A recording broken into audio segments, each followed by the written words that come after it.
अकेले रहेंगे तब भी तुम्हारे खिलाफ लड़ेंगे, याद रखना। संजय जी, अकेले रहेंगे तब भी तुम्हारे खिलाफ लड़ेंगे। हमारी बच्चियों को ये कहा गया, उनके चरित्र के ऊपर सवाल उठाया गया। मैं निवेदन करना चाहता हूं जेपी नड्डा जी से, समझाइए अपने उस सांसद को। अभी तो उसको एक थप्पड़ पड़ा, सिर्फ 5 उंगली के निशान पड़े थे। ये दादागिरी कहीं और दिखाना। बैठ जाओ, चंदा चोरी करते हो तुम लोग। मान्य तरुण जी,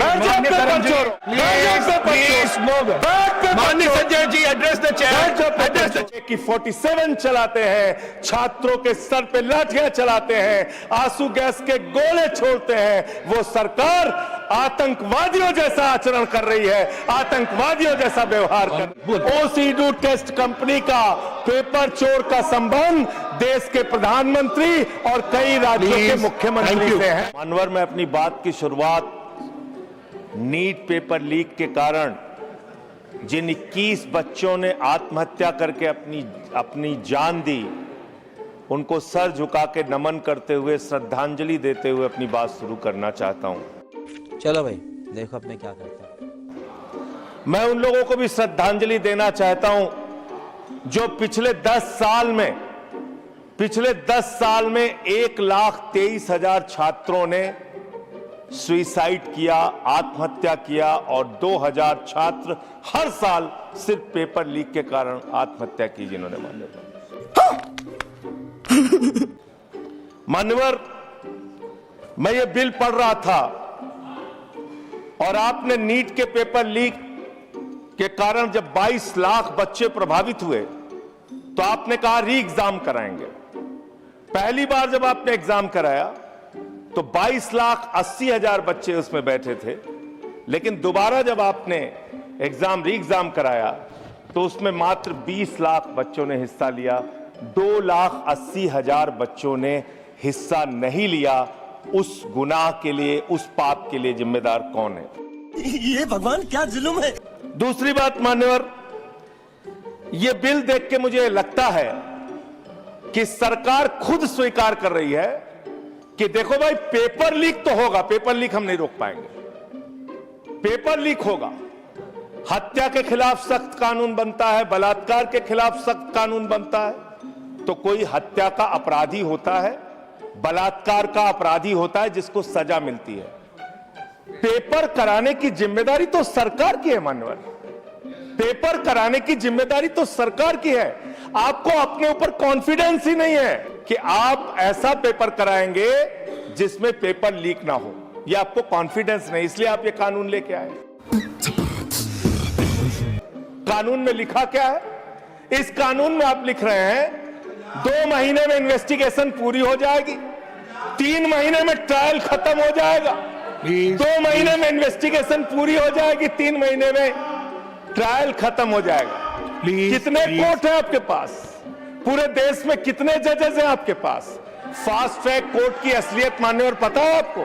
जुम करो 2.5 lakh cases fast track court के अंदर पेंडिंग पड़े हुए हैं। यह आपकी हकीकत है। फास्ट ट्रैक कोर्ट की हालत यह है, एक लड़की एसिड विक्टिम, शाहीन नाम है उसका, 15 साल तक फास्ट ट्रैक कोर्ट में उसका मुकदमा चला और 15 साल के बाद सारे के सारे आरोपी बरी हो गए। क्या फास्ट ट्रैक कोर्ट की बात आप कर रहे हैं? गुमराह करने की बात आप करते हैं। मान्यवर, इनके राज में 1 लाख सरकारी स्कूल हिंदुस्तान में बंद हुए। 1,20,000 सरकारी स्कूल ऐसे हैं जिसमें एक टीचर है। 98,000 सरकारी स्कूल ऐसे हैं जिसमें बच्चियों के लिए टॉयलेट का इंतजाम नहीं है। 1,19,000 सरकारी स्कूल ऐसे हैं जिसमें बिजली का इंतजाम नहीं है। मान्यवर, यह सरकार शिक्षा के ऊपर मात्र 2% पैसा खर्च करती है, मिड डे मील में नमक रोटी खाने को देती है। इसलिए क्योंकि मोदी जी का नारा है अनपढ़ रहेगा इंडिया, तभी तो अंधभक्त बनेगा इंडिया। अनपढ़ रहेगा इंडिया, तभी तो अंधभक्त बनेगा इंडिया। तुम्हें शर्म है? कुछ शर्म आया है? नहीं।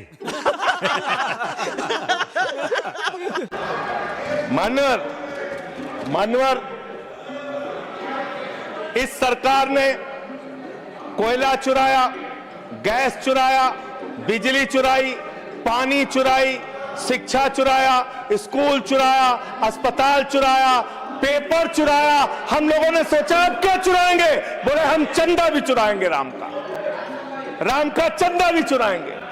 पेपर चोरी से लेके चंदा चोरी तक सारे चोरी के गुनाह में तुम लोग शामिल हो। शर्मो शर्म करो शर्म।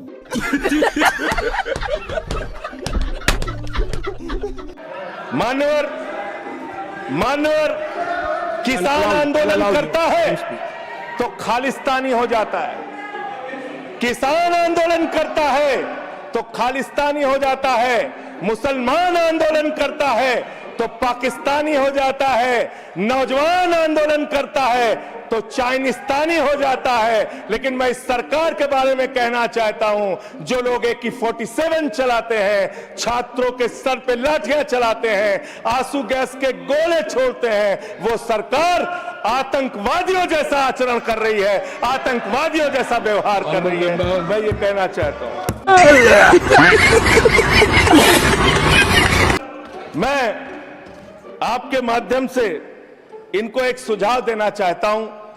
इनकी एक सांसद ने वहां पर गई हुई नौजवान, खत्म कर रहा हूं सर, सबके ऊपर आपने 1-2 मिनट दिया, मुझे भी दे दीजिए, टाइम खत्म हो रहा है। बोलिए, रुको जरा सबर करो।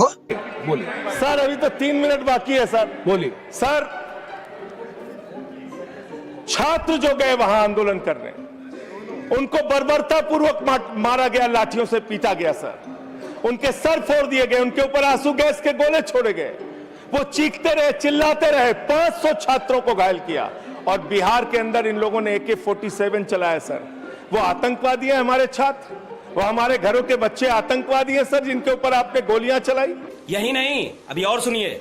और तो और इनकी एक सांसद है मान्यवर, उन्होंने किसान आंदोलन में किसानों को गालियां दी, नौजवानों के आंदोलन में नौजवानों के लिए इतनी भद्दी टिप्पणी की मान्यवर, इस सदन के अंदर मैं कह नहीं सकता मान्यवर। हमारी बच्चियों को यह कहा गया, उनके चरित्र के ऊपर सवाल उठाया गया। मैं निवेदन करना चाहता हूं JP नड्डा जी से, समझाइए अपने उस सांसद को। अभी तो उसको एक थप्पड़ पड़ा, सिर्फ 5 उंगली के निशान पड़े थे। ऐसी बात करोगे, गटर जेनजी को गटर कहोगे, जेनजी को गटर करोगे, तो तुम्हारी सरकार को इस देश का नौजवान, इस देश का जेनजी पकड़ के गटर में डालने का काम करेगा। इसलिए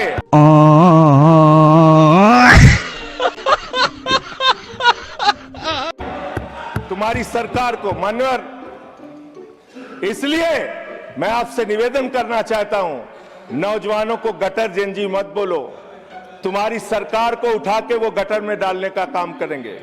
मान्यवर, इसमें ऐसे ऐसे प्रावधान आप लेके आए हैं। माननीय संजय जी, मैं बस खत्म कर रहा हूं। अकेले स्पीकर हैं आप? हाँ, अकेले हैं। अकेले।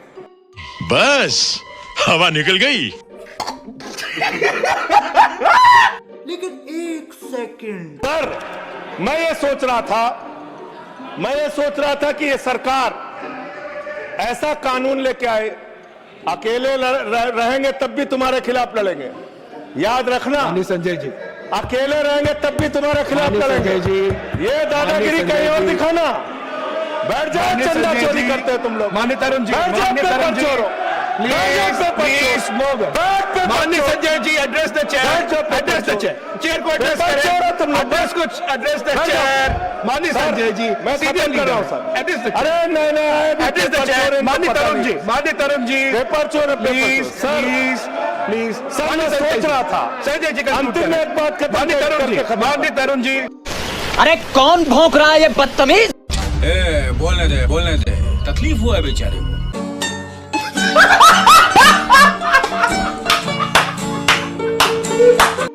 पेपर चोर, अकेला रहूंगा तो रहूंगा तुमसे।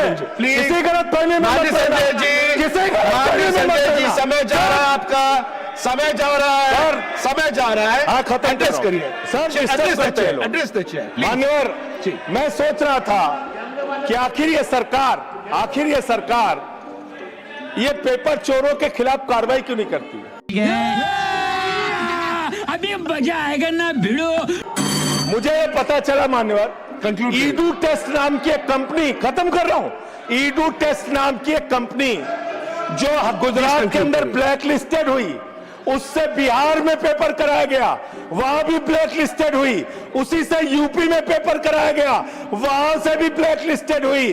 तो जो पेपर चोर है वो अहमदाबाद में ब्लैक लिस्ट हुए, बिहार में ब्लैक लिस्ट हुए, यूपी में पेपर चोरी की, क्योंकि उनको पेपर कराने का ठेका इसलिए मिलता है क्योंकि उनका संबंध। खत्म कर रहा हूं सर, अरे रुको जरा, सबर करो। 30 सेकंड सर, 30 सेकंड। जी, बोलिए। ओसीडू टेस्ट कंपनी का पेपर चोर का संबंध देश के प्रधानमंत्री और कई राज्यों के मुख्यमंत्री से है। थैंक यू मुख्यमंत्री से है सर, नो मुख्यमंत्री से है, उनके फोटो मिल जाएंगे सर। खत्म कर रहा हूं।